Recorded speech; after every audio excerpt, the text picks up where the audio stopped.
আজকে আমরা শিখব কিভাবে টেক্সট অ্যাড করতে হয়, টেক্সটে কালার অ্যাড করতে হয় এবং সেই টেক্সটে কিফ্রেম ব্যবহার করে কাস্টমাইজ অ্যানিমেশন দেওয়া যায়। চলুন কথা না বাড়িয়ে স্ক্রিনে যাওয়া যাক। প্রথমে আমরা একটি টেক্সট নিয়ে নিব। এই টেক্সটটিকে মাঝখানে নিয়ে আসার জন্য এই যে এখানে ক্লিক করতে হবে। এখান থেকে ফন্ট এবং কালার সবকিছু চেঞ্জ করা যায়। আচ্ছা, আমি ফন্টে ক্লিক করে আমি রোবোটো ফন্ট নিব। দেন টেক্সটের সাইজ আছে 100, এটিকে আমরা বড় করে দিতে পারি। আচ্ছা, আমি 200 করে দিচ্ছি। সিলেক্ট করে নিয়ে এই যে এখান থেকে কালার ইচ্ছা মতো চেঞ্জ করতে পারি। আমরা চাইলে রেড দিলে রেড হবে, ইয়েলো দিলে ইয়েলো হবে, গ্রিন দিলে গ্রিন হবে। যেই কালার ইচ্ছা দিবেন সেটাই হবে। আমরা এটাকে ইয়েলো রাখছি, ব্যাস ওকে।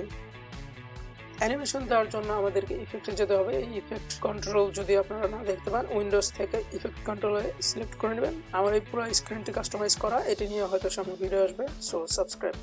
তাহলে আমরা একটা ফ্রেম অ্যাড করবো এখানে এবং এটিকে ধরে নিচে নামিয়ে দেবো, অথবা আমরা এই যে এখান থেকে মাউস পয়েন্ট সিলেক্ট করে মাউসকে টেনে নিয়ে চলে আসতে পারবো। এটা আমরা যদি এবার এখান থেকে কয়েকটা ফ্রেম আগাই নেওয়ার পরে যদি আবারও এটাকে উপরে দিই, একটু বাড়াই দিই অ্যামাউন্টটা, তারপর মাঝখানে করে দিলাম ওকে। এবার দেখতে পাচ্ছেন এটা কিন্তু একটা সিম্পল অ্যানিমেশন হয়ে গেল। এসে দেখো স্ক্রিনের বাইরে থেকে ভেতরে আসতেছে ওকে। এখন এই সিম্পল অ্যানিমেশনকে আমরা আরো ইন্টারেস্টিং কিভাবে করতে পারি, সেটির জন্য আমরা চাইলে এটার সাথে ব্লার অ্যাড করতে পারি। ব্লার অ্যাড করার জন্য ইফেক্টে যেতে হবে। ইফেক্ট যদি না দেখতে পান আবারও উইন্ডোজে চলে যাবেন। উইন্ডোজ থেকে ইফেক্ট সিলেক্ট করে নিলে ইফেক্ট পাবেন। ব্লার লিখলেই একটু মাউসে স্ক্রল করে নিচের দিকে নামলে আপনারা এই যে গসিয়ান ব্লার দেখতে পাবেন। গসিয়ান ব্লারটাকে ড্র্যাগ এন্ড ড্রপ করে টেক্সটের উপরে এনে ছেড়ে দিব। আবারও ইফেক্ট কন্ট্রোলে চলে যাব এবং নিচে গেলেই দেখতে পাবেন, এদিকে গেলে দেখতে পাবেন এই যে গসিয়ান ব্লার ওকে। এই গসিয়ান ব্লারটাকে আমরা এই ফ্রেম অ্যানিমেশনের সাথে অ্যালাইন করে অ্যাডজাস্ট করে দিব। এটাকে আমরা ধরে একটু যদি টেনে বড় করি তাহলে দেখতে সুবিধা হবে। এটাকে একটু সামনে নিয়ে আসি তাহলে বুঝতে সুবিধা হবে। এই ফ্রেমের বরাবর রাখলাম এবং এইখানে আমি এটির অ্যামাউন্ট বাড়িয়ে দিই। ফ্রেম অ্যাড করব। ফ্রেম অ্যাড করা হয়ে গেল। দেন আমরা আবার এই পয়েন্টে নিয়ে যাব। এখানে দেখুন ব্লার হয়ে আছে ওকে। এটাকে ব্লার আউট করার জন্য কি করতে হবে, এই পয়েন্টে আমরা করে দেব জিরো করে দিলাম। এখানে অটো একটা ফ্রেম অ্যাড হয়ে গেল। যদি প্লে দিয়ে দেখাই ব্লার আউট।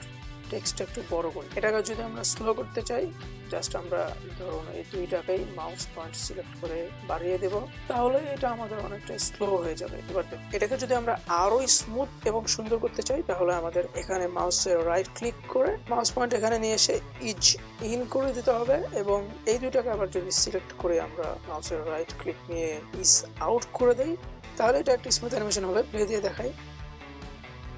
আমাদের এই যে অ্যারোতে ক্লিক করতে হবে, পয়েন্টগুলো ওপেন হবে। পয়েন্টটাকে যদি আমরা ধরে সামনের দিকে দিই, তাহলে এইটার এইদিকে উপরে আসে, মানে এটা প্রথমে হবে ফাস্ট, তারপরে হবে স্লো। যদি প্লে দিয়ে দেখাই, তাহলে মাউস পয়েন্ট আবার ক্লিক করে এটাকে আমরা চেঞ্জ করতে পারি। যেমনটাকে এদিকে নিয়ে আসলাম, এই পয়েন্টটাকে একটু বাড়িয়ে দিলাম, তাহলে কি হবে, প্রথমে স্লো হয়ে পরে ফাস্ট হবে। প্লে দিয়ে দেখাই।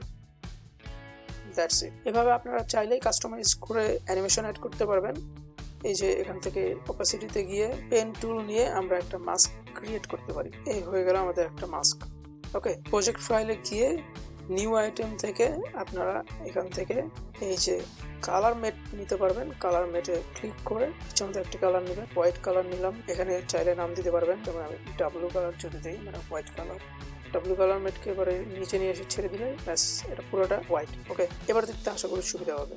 ইফেক্টে যাই, মাউস পয়েন্ট ধরে অ্যাডজাস্টমেন্ট করে নিতে পারবো নিজেদের মতো। এবার যদি আমরা প্লে দেই, এবার দেখেন নিচ থেকে আর দেখতে পাবেন, মনে হবে মাঝখান থেকে বের হচ্ছে ওকে। কি মনে হইতেছে যে লেখাটা মাঝখান থেকে বের হইতেছে। টেক্সটটাকে যদি আমরা আরো একটু বড় করি, এবার যদি আমরা এটাকে কপি করে নিয়ে আসি, এখানে পেস্ট করি, আবার সেকেন্ডটাকে কপি করে নিয়ে আসি, এখানে পেস্ট করি, আমরা জাস্ট এটাকে উল্টা করে দিব, এটাকে পাশে নিয়ে আসবো, এটাকে সামনে দিয়ে দিব। এবার দেখেন এটা চলে যাবে।